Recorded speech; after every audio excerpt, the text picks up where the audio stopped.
այսօր պատմելու ենք Հովհաննես Թումանյանի մի կաթիլ մեղրը։ Մի գյուղացի իրեն գյուղում խանութ բացեց, մեղր է ծախում։ Գալիս է խանութ մի զր չոբան մեղր առնելու։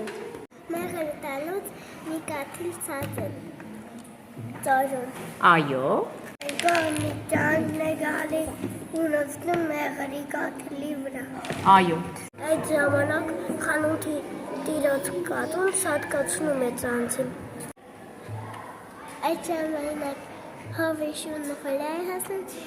կատվին դնում է տակը և խեղծում։ Ապրիմ աղջիկ։ Խեղտեր, վայ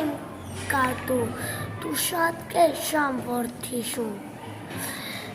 Եվ ձերքի տնկած պայտը տայս է շան ճակատին ու փռում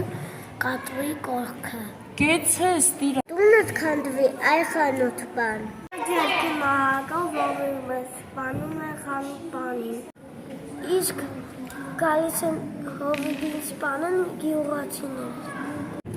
Կռիվ է սկսվում գյուղացիների մինչև։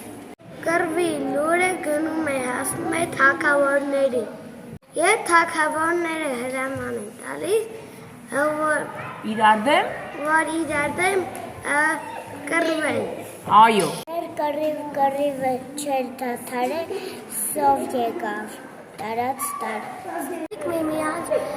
հարցնում են, թե որտեղ ծաղեք, էս մեծ աղեն։ Այո։